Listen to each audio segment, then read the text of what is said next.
এতটা খুশি যে আমার ঘুম আসছে না। ভালোবাসার টানে আমি ছুটে এসেছি, আমি তো ওয়েট করছি ওকে দেখার জন্য। বাড়িতে কাউকে জানাইনি এই ব্যাপারটা, আমার কেমন হার্টবিট বেড়ে গেছে।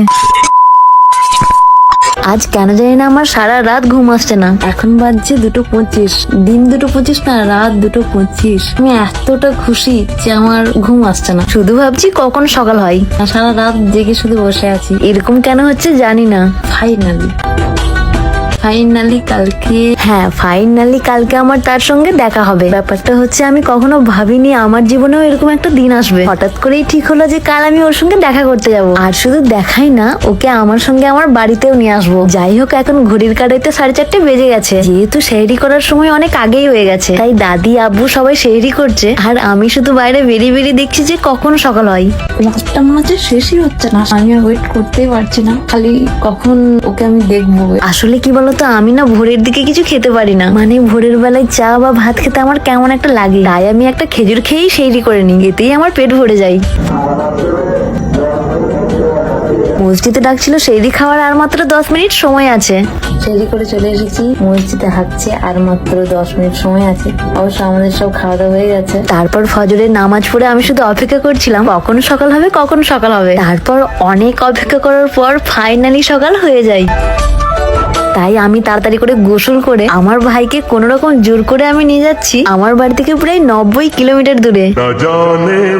অবশ্য আমার মা আব্বু এই ব্যাপারে এখনো কিচ্ছু জানে না, কেননা মাদেরকে আগে থেকে জানালে মারা কখনোই আমাকে আসতে দিত না। ভালোবাসার টানে আমি ছুটে এসেছি 90 কিলোমিটার দূর, বোলপুর ঢুকে গেছি। আমি কোনো কিছু না ভেবে, আমি জানি না আমি কার ভরসায় এখানে এসেছি। আমার শুধু যেটা ঠিক মনে হয়েছে আমি সেটাই করেছি। যাই হোক, যেহেতু এতটা রাস্তা গাড়ি চালিয়ে আসলাম, তাই ভাবলাম একবার রাস্তার ধারে দাঁড়িয়ে কোনো রকম মুখ হাতটা ধুয়ে নিই। এত দূর থেকে ড্রাইভ করে এসেছি, মানে কন্টিনিউ পারছি না যে হ্যাঁ এতটা একবারে চলে যাব। এরকম দাঁড়িয়েছি ও মুখটা ধুয়ে নিই, তারপর আবার যাব। এমনি হলে তো তবুও ঠিক হয়, কিন্তু রোজা ছিল বলে একটু কষ্ট হচ্ছিল। তারই মাঝে আমার ফোনে একটা নোটিফিকেশন ঢুকে, যেটা পেয়ে তো আমি অনেক বেশি খুশি হয়ে যাই। এটা কি উনি? আরে এটা একটা প্রিমিয়াম গেম, বাকি ডিটেলস আমার পিন কমেন্টে আছে, গিয়ে চেক করে নে। যাই হোক, এমনি দেরি হয়ে গেছে, আর বেশি দেরি করা যাবে না, কারণ আর মাত্র কিছুটা দূরে।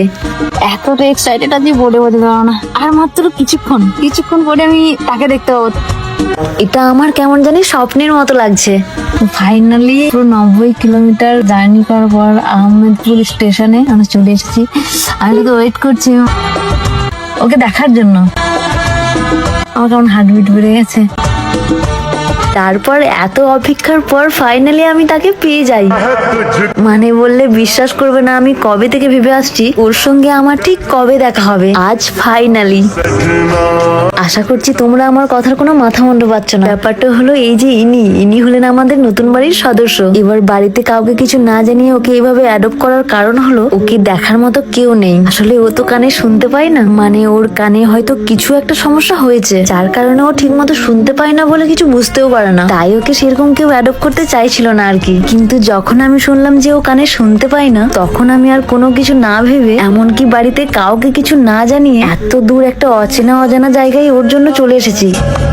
কারণ আমি চাই না ওর কোনো ক্ষতি হোক। সরি মা, আমি জানি তুমি আমার এই ব্লগটা দেখছো। বিশ্বাস করো, আমার কাছে কোনো উপায় ছিল না। আমি মানছি যে আমাদের বাড়িতে এরকম একটা সদস্য আছে, আর এটাও জানি যে একটাকে মানুষ করতেই ওর পিছনে অনেক ছুটতে হয়। তার উপরে আমি আবারও একটা না বলে তোমার কাছে নিয়ে আসছি।